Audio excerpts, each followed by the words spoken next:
Hey. Hey, we're here. We're here. Well, it's Yeah. Friday, guys. David, Happy how you doing, my man? Happy Friday. Happy Friday, everyone. Happy Friday. How you doing? You been okay? Yeah, all good, all good. Chipper, chipper. Yeah. So, welcome, guys. It's myself, Grant Stain, and David Rahman, the mind coach. And we like to do these little gigs every now and again on a Friday just to get the weekend started and to Yeah. just take care of what goes on up here. Because this is where it all happens, isn't it? It This does. is where it all happens. Hmm. And we've had a few weeks off because well, David, I haven't spoken to you. We've had to exchange a couple of messages, Yeah. but I'm intrigued to know how you got on with your little, would you call it a sabbatical? Yeah. Yeah. A little sabbatical in Finland. I think you're referring to Finland. Finland. Yeah. Wow. So yeah, we spoke about it on the last session that you were sort of planning to go out there with all sorts of stuff in the pipeline to do. So you got time just to run through a little bit about some of your experiences over there. Yeah. Yeah. It was I was in the middle of nowhere. So when we live this chaotic lives, Grant, and there's people around us. Everything's on tap. Well, when I arrived there, um, stayed at my friend's house. The After within 24 hours, there's no heating, no hot water. It was In hilarious. Finland, that's a problem. Hilarious. And then the Wi-Fi went down. So Oh that was my god, the Wi-Fi went down.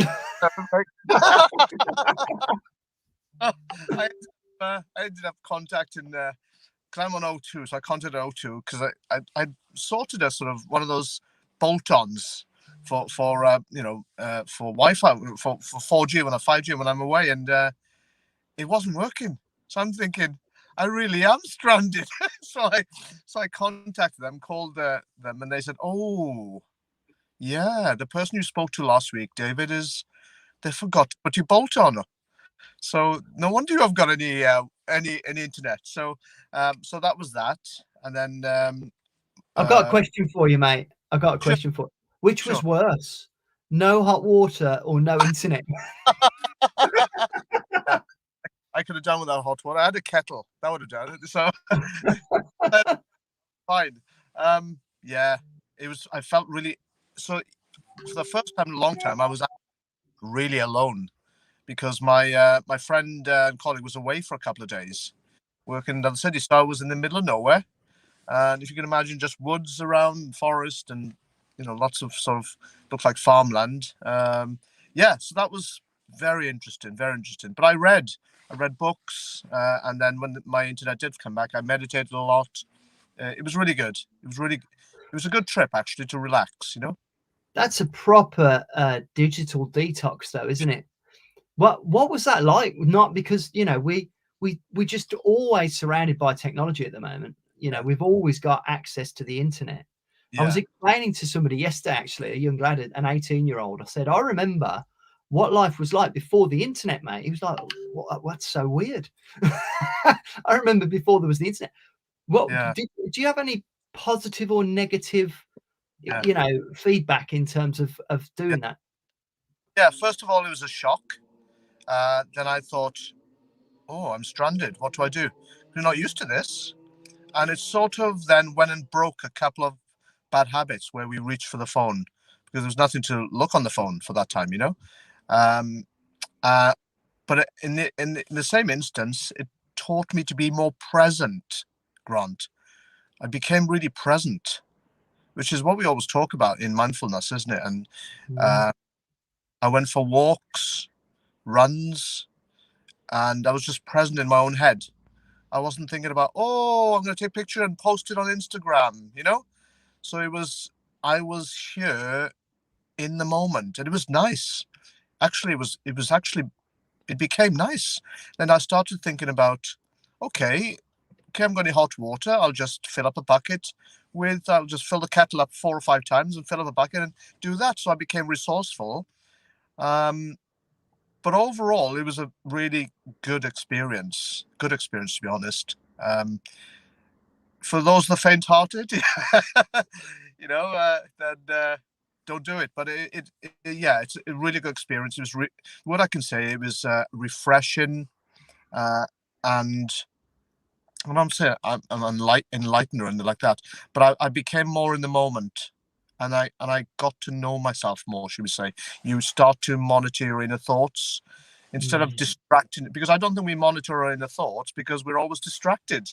You know, if it's not someone ringing us, some email coming through, so we're not actually monitoring our thoughts. We're on like autopilot. So I came off autopilot for a while. So I'd recommend it, to be honest. I would recommend it. In fact, I thought, could I go somewhere where there wasn't any internet so that I could, in an emergency, somebody could call me.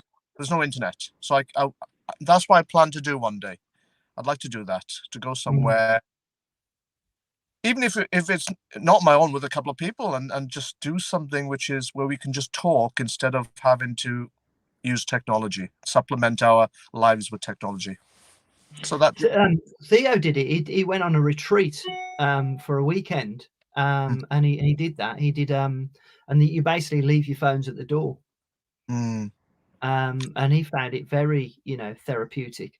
I used to do something with my kids a while back, when they were in the sort of the early teenage years, when they were they first got their mobile phones, and you started to think, well, I was starting to think as a parent, that can't be healthy. They're constantly on their mobile phones. And we did a digital detox on a Sunday and we did it for a couple of months, where we got out of the habit, which comes onto the subject a bit later on, actually. But where I basically used to put the phones away, all of us, on a Sunday morning, and we used to go to the gym and spend all of Sunday just either reading or, but it was a digital detox, so no telly, no phones, and it's odd how different it feels when you haven't got one of these, that easy to get to.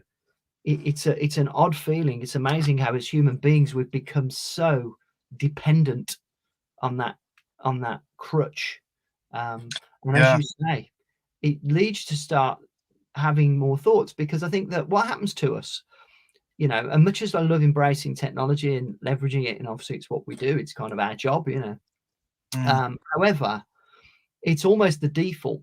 If ever we have a moment where we might have ordinarily, prior to the internet, had some time to be mindful, or do you remember when people used to be bored? Whereas now we fill that gap straight away with a social media fix or a Netflix or whatever it might be. And so yeah, I'm a little bit jealous of your experience there. I don't know, I was reading an article last year that it is good actually to have an hour or two a week where we just do nothing, no technology, but we sit there and we get bored. To actually allow yourself to be bored, but don't reach out for anything, because it's in those moments of stillness we get to get clarity, sort things out, and ideas come up. I think that's what they were talking about in Google one time, that you remember they used to have to give them Friday afternoons off to get bored, and then just play with stuff and make stuff, just like kids. And that's where some technology, certain things they are famous for, like their Gmail, came about. But I think, yeah, it's good. It's good to do nothing. Nothing. So yeah, I enjoyed it, to be honest. I enjoyed it.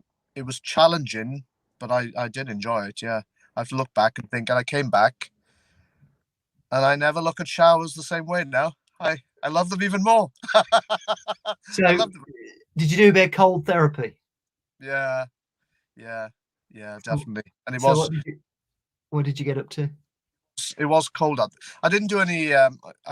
We didn't go in the lakes or anything like that. Didn't have an opportunity, to be honest, this time. But when I went out running, it was cold. It was fairly cold. Because I don't have any hair up there, then it's even colder when you just take your hat off and when I'm walking. Yeah, I was. And no hot water, so cold showers. And I bet that was cold. Yeah, I was having cold showers. Yeah. and then mixing up then with bucket baths, which are hot. But yeah, I've been to Finland when it's colder than that. But yeah, it's an awesome place. If anybody ever wants to go somewhere in the world where there's not a huge amount of people, 6 million people, 6.3 million people, with a landmass as bigger than UK. So it's a beautiful place. And they got about 200 odd thousand lakes. Unbelievable, So it's a really great place to go. It's very expensive though. I've got to say, if anybody out there is a drinker, half a pint is £8 UK.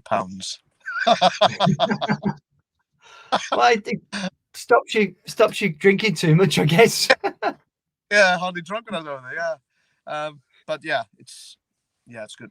I went there with the kids because Lapland is partially in Finland, yes. and we went to see the real Father Christmas. So Oh. we flew over there when they were little, and we there's obviously. Did you get to see the Northern Lights?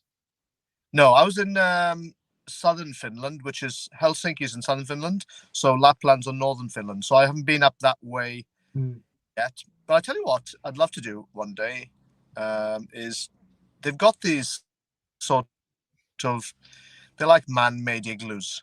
So they're not made of ice, but they are. Yeah, and you get your own personal igloo, and you've got the roof of the igloo is glass, and when you look up, you've got the aurora borealis. Oh, wow. So you can stay in this sort of this piece of land which has all igloos, and then you can then have fresh fish, meat, and they have campfire places, and then you can have your own igloo, which is like a luxury igloo. It's like luxury glamping, and but on your roof looks up to the stars. I'm thinking, wow, that looks amazing. I'll send you something on Instagram, mate, for you to have a look. That sounds amazing. Yeah, I do like the idea of that. My lasting memory of Finland, just before we move on, it's one of the coolest things I've ever done. Was they gave us a husky sledge, so we went out onto a frozen lake, and they gave you a quick lesson, and then they gave you a team of huskies, and I had the family. There's me, my wife, and the two kids. Yeah, and I was driving it. It's one of the coolest things I've ever done. Absolutely loved it. It was amazing. You have a beard? Yeah, I needed one. It was cold. It was cold, but yeah, it was brilliant. But yeah, I'll never forget that. Yeah. So let's get onto the subject of today. And I think I came up with this one today just because it's cropped up a few times over the last couple of weeks with some of my coaching calls. And it's consistency, and it's come up more than once, and it's just occurred to me just how important it is to be consistent in the behaviors that we know attribute to our moving forward, to our success. And yet, when we analyze it, our consistency is inconsistent. So, and I just pointed out an example from my own life, the digital detox day that I used to do with my kids. It didn't last that long. We did it for a couple of months max. And I know you talk a lot, don't you, about forming habits? And I'm always fascinated when you talk about the science behind the plasticity of the brain, and consistency is what habits actually produce. And yes. Do you find it when you're talking to people that consistency is it's a difficult thing to attain? Yes, it's huge. It's ground is a huge problem with people when they say, I was trying this for a few months and then it didn't work.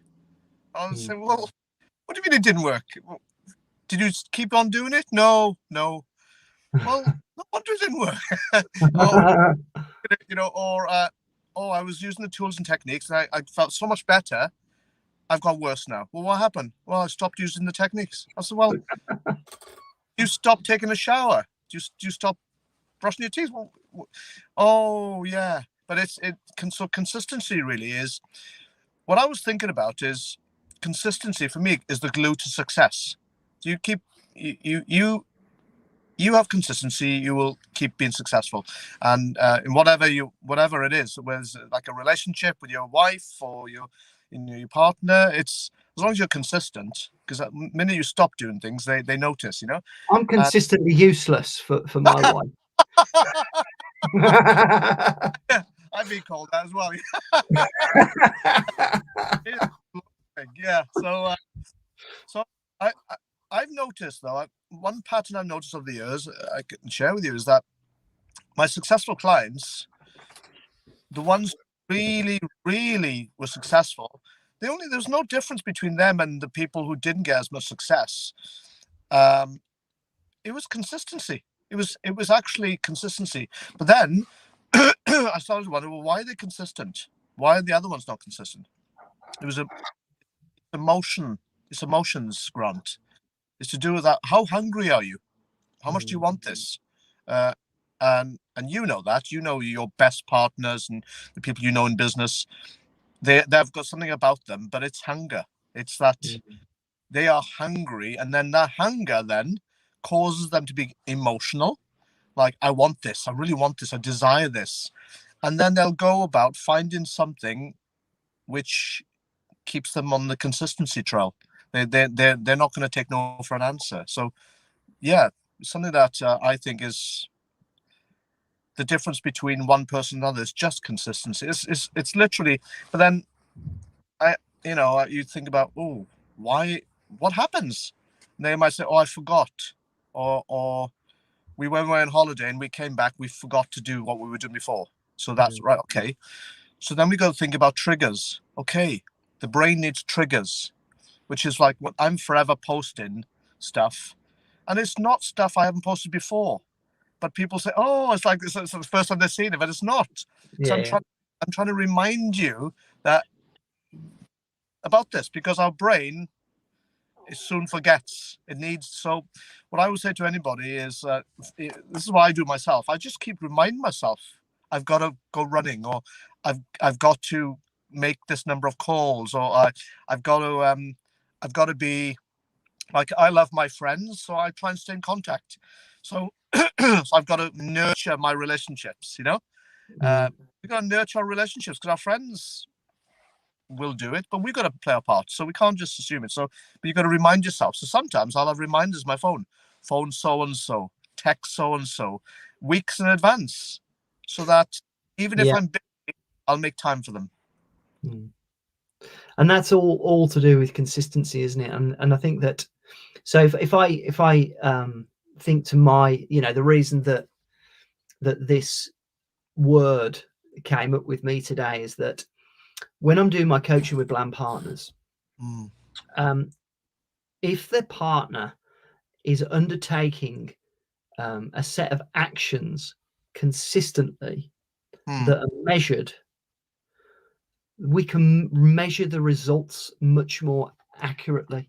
So for example, if I'm doing my coaching once every 2 weeks and I'm sat down with a partner and I look at their numbers and their numbers are consistent, when we look at the results, whatever the results are, we can actually start dissecting them because we know the numbers are consistent. So if you haven't got consistency with the actions, it's very difficult to determine the outcome, because you're not measuring things in an accurate way. To give you an example of that, in my world, it would be, let's say somebody has 2 weeks where they're consistent with the amount of appointments they attend, the presentations they do, the deals they close, the calls they've made, the networking events. These are all the sort of behaviors that would be consistent for a bland partner, and they hit their targets consistently for 2 weeks. The results that they get, we know, are going to be a result of that consistent behavior, and therefore we can analyze it. If the next 2 weeks they do something different and it's not consistent, and we've got another set of results, and we can't determine where the actual results came from, because we haven't got a consistent set of numbers to analyze. And in order for me to be able to help somebody on a very practical level, I need to be able to dissect the behaviors to improve the results. And that's why consistency, and I always say to people, if you're not consistent, I can't really help you.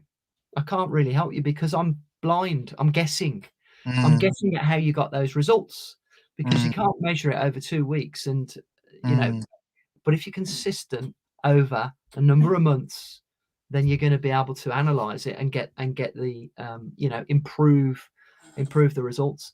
So just like you said, mate, it is one of the absolutes to success. There's a number of different things, and it sometimes varies, I find, person by person as to the reason they get results and the success. But one thing that is, you know, immovable is consistency. And I would say that to anybody that's watching. If your results go like that, you know, up down, it's because you're not being consistent. And find out what works for you, you know, and for a partner, if they think, right, this is working for me, getting new clients and new business, just replicate it, get into that routine of do what's working for you, because sometimes we get blindsided and we get distracted by other people, think, oh, I need to try that what they're doing, and then we go around in circles. But like you say, what if you measure it, it's so much easier then to fix it if there's a problem, and as you say, coach them as well. And I think I remember years ago, I think I might have told this story on here before. It's one of those, you know, moments in your life that you never forget, and they might seem quite, you know, trivial at the time, but it's a lesson learned. I remember going to a conference, and it was a Sandler sales conference many years ago when I used to do a Sandler training, and the guy flew over from America to give the presentation, and he was talking about consistency because it's such a massive thing in Sandler sales. Consistency, you know, they measure everything.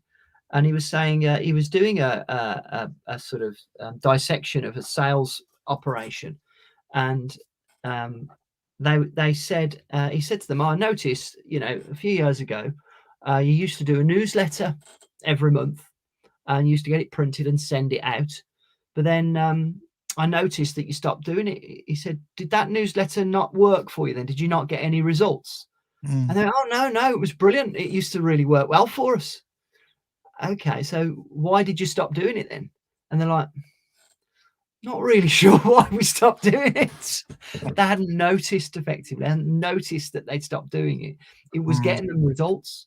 And then they'd call in the sales guy to because their results had dipped, and they hadn't noticed that some of the things that they'd been doing consistently that had been working for them, they hadn't noticed that they'd stopped doing it. And I think we can all identify and relate to that. I know I certainly can, you know, and that's why, you know, having a coach or having somebody that you can be accountable to dissect all of this. And don't feel bad, you know, if somebody says to you, why have you stopped doing that? And you can't remember why. And I tell you, another example of that in my past would be my affirmations. I've forgotten to do my affirmations. I've got it here right next to me. I do it every day now, all my affirmations, every single day, consistently. These things work, but there's been times in my past where I've not been consistent with them. I've forgotten to do them. It's easily done. It's easily done. We need to be consistent. Yes, you're right, and being accountable to someone is really good. And you know, I've got an accountability partner, so I would just text them on a Friday about certain things that I've done, and I think it's good for us because accountability can improve your productivity. Because if we're left in a world of our own, we may forget to do stuff. It's just us being human. We just get distracted. You might have something happens in the family or something in the street where you live, whatever, and we suddenly get distracted, and then we forget to do what we're supposed to do. And I think what you just said about the to take notice, or I was thinking about pay attention. It's like we have to pay attention to what we're doing, and we can. There's so many ways of doing it. Really. I think that even putting stuff in your diary, your online diary, in advance, but it takes a bit of work. It does take a bit of work, but I think the first thing we can do is have an accountability partner, and then perhaps catch up with them periodically to say, yeah, this has been working or this hasn't been working, and then again move forward from that. It's we're never going to be perfect, least of all me, but we can just for example, this week I haven't been running that much, which is my go-to, but I've had so much going on that no excuses, I just haven't done it. So today I went for a run. I feel so much better, but I've been for a run for 4 days, which is a long time for me, because it's a habit. So I was missing it. That's what I'm saying. I've done it for so long. So I think emotions then drove me out of the house this morning. I went for a run, which is nice. Yeah. So Peter's just said, you know, you can also be consistent in doing the wrong habits. That's absolutely true. You know, forming bad habits is the same. I mean, and that isn't it you know, ironic that we can form bad habits, you know, that are negative for us, even though we know that forming habits takes quite a lot of effort. You know, it takes a lot of consistency to get to the point where you're doing something habitually. Yeah, it's like when you drive a car. We all have bad habits driving a car. All those habits, they just crept up on us, and we have habits in everyday life. And I think sometimes it's good to have like a self-audit, you know, talk to someone, as we're talking about. That's what coaches do, helps you shine a light. And sometimes the truth hurts, you know when we say, when our accountability buddy or our coach says, well, actually you're not doing that, you know, and you've got to take it on the chin. You've got to take it and say, well, you know, put the ego aside, because that's the bit which gets hurt, not you. The ego, push that shit aside and say, well, actually, yeah, I haven't been eating well, or I haven't been working, or I've not been to work on time, or I haven't been calling my clients when I should be. Well, okay, that's the first step, is awareness, isn't it? So I think when we form bad habits, we just need someone. We need to be brave. What are we doing wrong? It could be anyone. I remember I used to ask in one of my workshops, I used to ask, contact 5 people and ask them how you can improve. The amount of people who wouldn't do that, they wouldn't do it. You know, what am I doing? What can I do better? And then people were telling me, coming back and saying, oh, I was never listening to them. You know, they said I wasn't a good listener, or I would say I would do things but never get them done, you know. So they were brave, but be brave sometimes. I suppose that's what I'm saying. We need to be brave. We do. We have to take responsibility as well, don't we? We have to, you know, I mean, that I did that exercise not long after we first met, where I got in touch with 5 friends and told them to write all my good points and all my bad points. Do you remember that? Yes. That was a real eye opener. I wouldn't recommend it to everybody, though. I think if you've got confidence issues, just wait till you've, you know. I thought I was all right until I asked. Luckily, it's them, not me, you know. yeah, exactly. Yeah, bit of an eye opener, but yeah, not for the brave. Not brave. Don't do it. Only for the oh man. Brilliant. Awesome. Well, it's been brilliant catching up with you again, mate. Long overdue. Great to have you back. Thank you. Yeah. And thanks to everyone that's listening. And don't forget the Let It Go book's getting a bit dog-eared now, this one. If you want a bit more David Rahman, get yourself your David Rahman book, because it is awesome. Absolutely awesome. And also for Blam Partners, don't forget, next Thursday, 2 p.m, we've got our super sales event. The amazing David Walter will be joining us. We're going to be dissecting his sales methodology. I can't wait, because we've been doing some trials with partners, and we've got some fantastic new routes to help you become more successful in sales, and to help you get more deals over the line, as long as you are consistent. Fantastic. Brilliant. Yeah.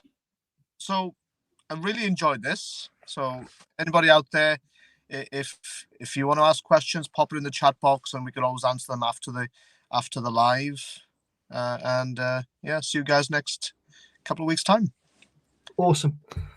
Thanks, mate. Thanks, guys. Have a fantastic weekend. Take care. Take care.